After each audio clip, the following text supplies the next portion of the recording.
Good morning, everyone. This is Nacho Subramanian from OCBC Bank, Singapore. I'm the head of DevSecOps, and I'm also taking care of the cloud journey of OCBC. And also the site reliability engineering is another area that I'm looking at. So today's topic is continuous compliance and DevSecOps best practices followed by financial services. So I will be talking about what are the important areas that you should be looking at when you are starting your DevSecOps and continuous compliance initiatives. Okay, so let's get into the topic. Before I go to the topic, I just wanted to give a quick introduction about myself, and then what am I doing and what's my area of expertise. So that's about me. I have around 17 years of experience in IT, and also I have around 7 years of experience as an entrepreneur. And I lived in Singapore, Malaysia, US, India, and various other countries as well. And I'm currently heading the DevOps Engineering Center of Excellence for OCBC Bank, Singapore. And in the past, I've worked for various organizations like World Bank, ING, Credit Suisse, UOB Bank, Oracle Corporation, Accenture, and various other organizations as well. And my educational background is computer science engineering, and also I've got a diploma in data analytics, machine learning, and AI from London School of Business and Finance. And also I've got many other certifications on cloud, DevOps, and agile practices as well, and many other certifications as well. And my area of expertise as such, I'm quite hands-on. I am hands-on in DevSecOps, cloud infrastructure and cloud architecture, site reliability, and data analytics as well. Okay, so that's a quick introduction about me. Let's get to today's topic. This is the agenda for today. I'm going to talk about continuous compliance. What is continuous compliance, advantages, best practices, and dashboard sample. And also, I will also give a quick introduction about DevSecOps. I know quite a lot of you already know about DevSecOps, although my key topic for today is continuous compliance. I'll still be focusing a little bit on DevSecOps as well, so that you can get started with your DevSecOps and cloud continuous compliance journey. Okay. So before we go to today's topic, right, I just wanted to give you a background about what is continuous compliance. I know most of you are aware of this DevOps loop, okay, DevOps infinity loop. Most of the organizations do pretty good in this other areas like planning, coding, building, testing, release, deployment, and operations. One area where many organizations lack is the monitoring. So this is one area where people generally think that, okay, if I do monitor my builds and my deployments and my testing, it's good enough. But it's actually not the right thing, because monitoring also means we have to continuously monitor for all the security gaps, and we have to look for any compliance breaches as well. So this is one area many organizations are not mature yet. So this is where some of the financial services organizations are venturing into the monitoring of the compliance and and the security guidelines by the financial authorities. For example, in Singapore, we do have Monetary Authority of Singapore. They do define the necessary compliance and the regulations that every financial services organization has to adhere. So this is the same for other industries as well. I mean, this is not only applicable for banking or financial services. This is also applicable for other industries. All other industries are also having the regulatories as well. So every organization need to look at the compliance and regulatory areas, and then they need to ensure that they are adhering as well. Okay. So why do we need to do this? We already had a quick look. What is continuous compliance? What am I exactly going to do when I do the continuous compliance? Okay, so when I say continuous compliance, right? One area that everybody need to look at is proactive risk management and predictable and transparent and cost-effective results by identifying the different compliance areas and also meeting the information security goals. So this is where every organization need to define what is their compliance standard, what is their risk management rules, what is their security policies, and what is their best practice. I'll just give a quick analogy for you guys to understand this, right? So we do have quite a lot of beautiful condominiums, or we do have beautiful landed houses or HDB houses, right, in Singapore. But then once we build it, we also need to have the necessary guidelines to be defined for each and every block. So if we don't define these guidelines or define these security standards, anyone can come in into those places, and then they can do any nonsense over there, or they can mess up that place. Okay, so this is where we need a wonderful set of compliance standards defined. So in this case, when we build our end-to-end CI/CD pipeline, we need to have the compliance standards to be met as well. Without that, once we build the CI/CD pipeline and then give it away for the development teams to use, or the operations team to use, then they might mess it up, or if we are not continuously monitoring the CI/CD pipelines, or if we are not continuously monitoring the infrastructure or the environments that we are handling, then it's a high risk, because there's high chance that people might mess up our environments, or whatever pipelines that we have set up, or whatever privileged IDs that we have created, right? Those might be misused. So this is where we need to define the compliance standards. So one example is if we define the privileged IDs to be used for certain tasks, right? We need to ensure that these privileged IDs are used by only certain people.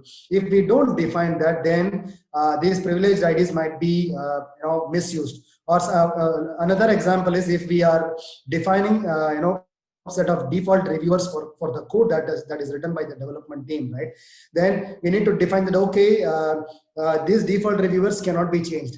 And if somebody is changing the default reviewers, then I need to be notified. As an administrator, I need to get notified. If I don't get notified, then anyone can change the default reviewers. They can put their own name as the default reviewer, and then they themselves can start approving their own code. So that's another gap, right? So and also for the deployments as well, one area where we should look at for the continuous compliance improvement is the deployments. So let's say I define a continuous compliance standard, saying that, okay, only these people are eligible to do the deployments, and nobody else. Then once I define that, if somebody is modifying those list of users, right, then as an administrator I need to be notified, or it should be automatically prevented. So this is where we have to define those continuous compliance standards and then continuously monitor it. And then if there is any deviation or if there's any breach, then I need to be notified, and also it should be automatically remediated.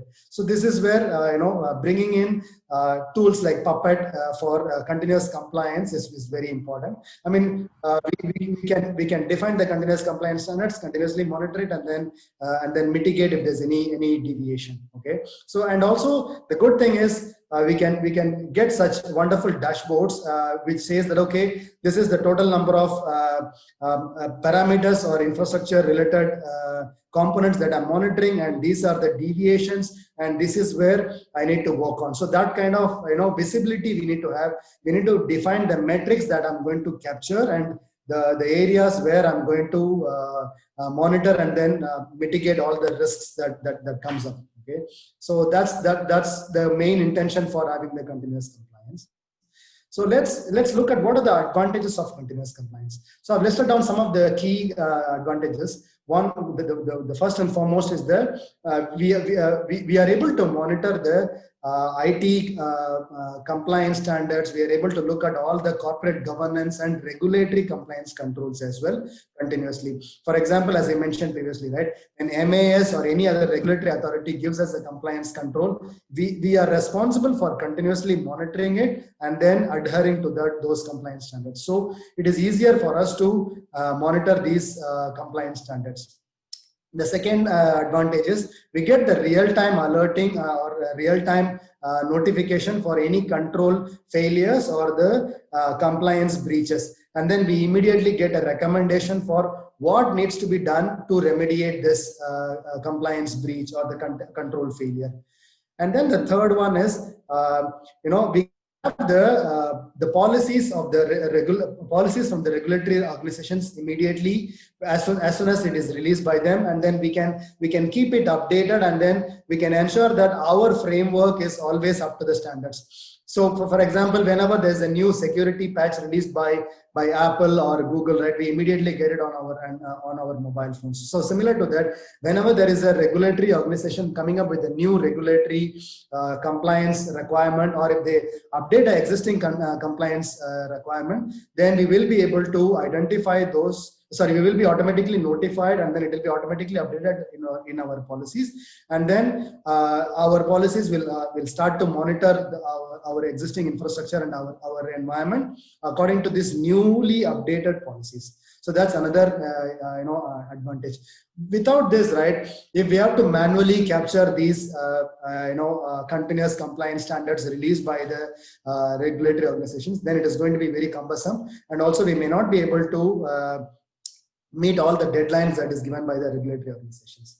And then the fourth one is continuous synchronization of the news services and capabilities. For example, if we have cloud infrastructure, and if we have on-premise infrastructure, and if we need to keep the environments in sync in terms of the compliance frameworks, we don't need to do this whole thing manually. If we have the continuous compliance rules defined, and if we have this end-to-end automated using a tool, then this will be automatically taken care by the tool. I mean, the continuous synchronization of the news services and the capabilities will be automatically taken care. So that's another important one. And then the last one, and the most important one, which you all would love, is reduced time, cost, and complexity of the audit preparation. Because we all know that the audit preparation is the most painful thing, especially for the banking and financial services people. It's very painful. We all know that it's very difficult to get prepared for the audit questions. Okay, so this is where when we have the continuous compliance standards implemented, it will be easier for us to reduce the overall time spent and cost spent and the complexity of the audit preparation. Otherwise, without this, right, so when there's a question from the auditor, then we will run between the teams. Hey, I need this information, I need this log files, I need this reports. So that we don't need to run like that. So everything will be ready for us to be immediately to present to the audit team. So that's the most important advantage of continuous compliance. Okay. So what are the steps, or what are the best practices for achieving continuous compliance? So there are 4 areas where every organization should start looking at the continuous compliance. The first one is preventing. So first, when we want to prevent a compliance breach or a security breach, right, we need to first define what is a breach. Without defining what is a breach, I can't even identify the breach, right? So I need to first define what is my compliance rule and what is the what is my standard. Once I define the compliance standard, and once I define, okay, what is non-compliant and what is compliant, then once I have those rules defined, then the next thing is to detect. I need to do the compliance check. I mean, I need to run through these rules against my environment or my infrastructure, and then ensure that whether I need to identify if any of my environments or any of my infrastructure is not following these compliance standards. If I manage to capture this, right, this itself has solved half of the problems that we have, because most of the times we don't have a proper metric of what needs to be mitigated, or what issue needs to be mitigated, or what risk needs to be mitigated. So this is where, once we get the rules ready, and then once we run these rules against our infrastructure or our environment, we will be able to identify what are the breaches that I need to look at. And the most important thing is, it's not a one-time effort. So we need to continuously do this compliance check throughout the software life cycle. And also the third one is compliance dashboard. I mean, gone are the days where we used to, send reports or generate reports manually. So now everything should be available as a compliance dashboard. So as soon as I get into the office, the first thing I should look at is, okay, I have the compliance dashboard ready, and I think that, okay, there are these 3 issues or these 4 issues that I need to look at. So that's how, the information should be readily available for us. And once I take a look at this information via the compliance dashboard, then the next thing is to remediate it. So again, we shouldn't be remediating this manually. So it should be automated, either using the continuous compliance tool or the AI ops tools to remediate these compliance breaches. So I need to have the necessary scripts or necessary tools ready for mitigating these compliance breaches, and then automatically reporting the fixed status to the dashboard. So this is where the last best practice is to have the compliance automation or the AI ops based automation for remediating these compliance breaches. Okay. So the one quick way for achieving this is we need to first start with creating the CIS rules. CIS stands for Center of Internet Security. So these are certain guidelines that is defined by organization, regulatory organizations, or by product vendors. So one good example is Puppet and Red Hat has come up with certain CIS rules which every organization can follow, and then they can start measuring their environment against these. Okay, so I have listed this is an extract from Puppet and Red Hat. So they have mentioned that okay, these are the areas that where you should look at the compliance related rules, and then you should measure yourself or your environment against these compliance rules. Okay, so I've just taken one example of this. Okay, so in this case, when I go to the Puppet CIS rules, I can see that okay, there are certain predefined compliance rules like CIS 1.1.1.1, and then I can see whether my environment is passing against this or no. Let's say if my environment is not passing against this, then I can identify why my environment is not passing this criteria. What is that I need to do to ensure that my environment is passing this criteria? Okay, so this is where we define the different rules and guidelines in the Puppet CIS, and then we monitor our environment against these rules. So this is where Puppet Forge can help us to define these CIS benchmarks and then gauge our environment against these CIS rules. Okay, so this is one area where every organization can start to look at it right from their continuous compliance initial stage. Okay, so and then once we define this and once we start to monitor our environment, once we capture the reports, right, we need to have such a nice dashboard, and then we need to ensure that okay, all the risk or all the issues that is highlighted in my dashboard, I should be able to immediately remediate it by an automated compliance monitoring and remediation tool. Okay, so this is where we need to have such a transparent status dashboards, and we need to automatically fix these breaches. Okay, so that's the next step for identifying, reporting, and then fixing the continuous compliance breaches. Okay, so what's the next step? How can we proceed with the continuous compliance in your organization? So in this case, as I mentioned, right, so you guys can start with defining your CIS controls. You can start with the basic CIS controls or foundational CIS control, and then organizational CIS controls, and then start to monitor your environments. Okay, when I say monitor your environments, what can you monitor? You can look at the system logs or the software configurations, licensing and compliance related logs, and application logs or user access and identity management related logs, and various other logs and information that you can monitor, and then you can ensure that you are capturing the metrics about each of these continuous compliance practices. Once you capture this, then you need to have the compliance rules and governance related. You need to verify your metrics against your rules, and then identify these breaches, and then immediately notify the concerned stakeholder, and then automatically remediate this. Okay, so this is the next step that you can try when you want to implement continuous compliance in your organization. Okay, so let's go for a quick quiz. Maybe you guys can answer provide your answers via the chat.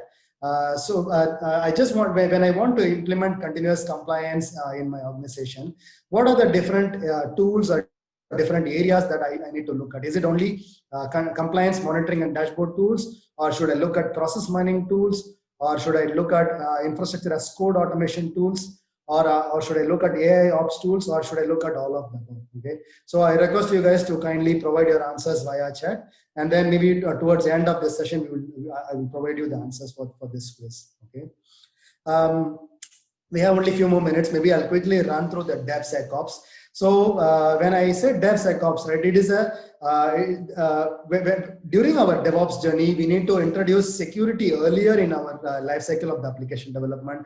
Otherwise, we will end up spending so much time in fixing the security vulnerabilities or the security bugs identified by the security scanning. Okay, so this DevSecOps practice will make everyone accountable for the security objective of the entire organization. So we can start with the small scale, and we can ensure that these security compliance standards are are defined, and then we can start monitoring our environments against these DevSecOps compliance standards, and then we can shift left our entire security scanning. Okay, I've just given a picture from the US Defense Organization. So this is where we can look at different kind of security scanning or DevSecOps practices that we can introduce at the different phase of DevOps. So for example, threat modeling or security as code,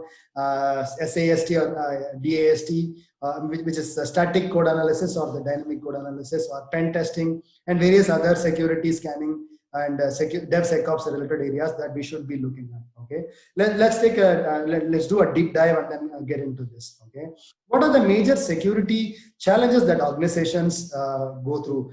I've just listed down some of them. Cybersecurity teams are usually, a very small team compared to the development and the operations team, and they do struggle to keep up with the DevOps, with the pace of the DevOps team and the development team. Okay. Another area is DevOps teams generally have the habit of neglecting the security because they are fully focusing on CI, CD, and CT pipeline. Okay, they are not much focusing on the continuous security. And then another area is free and open source and the third-party libraries brings us a lot of open source related risks as well. And then we are also not having the necessary controls to stop the attacks that is targeted against our environment. And our solution architects are not consistently aware of the security threats. So these are the different major security challenges and that every organization go through. Okay, so how can we mitigate these security challenges, and what are the different best practices that we can follow? So here I've listed down some of the security best practices or DevSecOps best practices that you can try out. The first one is the secure architecture design, in which you can look at every layer of your solution architecture and then see if it is secure in all perspective.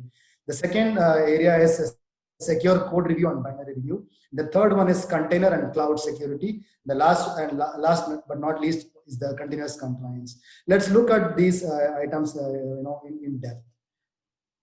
The first one is secure architecture or secure design review. So we need to segregate our environments in multiple layers. So we have the campus architecture or branch architecture. So when I say campus architecture, right, the campus means the headquarters of an organization. Branch architecture is like any branch or any subsidiary of the organization. And then data center related architecture or internet architecture or edge or mobile devices related architecture or WAN architecture. So we need to ensure that we have security standards defined for each of these areas, and then we need to measure ourselves against each of these areas, and then fix any vulnerabilities identified. Okay, so that's just a gist of the secure design review.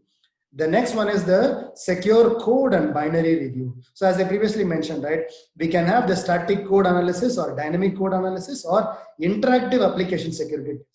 So when we do these, right, we can identify the security vulnerabilities at the code level or at the binary level or at the third party level, or if there's any free and open source library that we are using. So these are the different areas where we need to start looking at the vulnerabilities and then start mitigating this.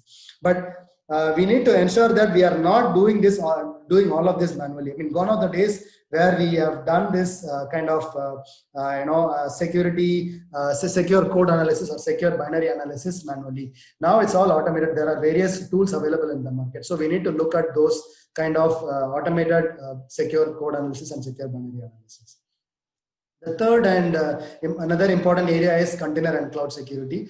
With the increase in the usage of containers and cloud, we need to ensure that we are having the necessary security scanning on the container images and the container runtime, and as well as the cloud security. For example, when we are moving our infrastructure from on-premise to cloud, we need to ensure that we have the end-to-end cloud security practices defined, and then we are monitoring that as well. And when we move the data from on-premise to cloud or cloud to on-premise, we need to have the necessary encryption or necessary DDoS protection as well. So these are some other container and cloud security areas that we need to look at.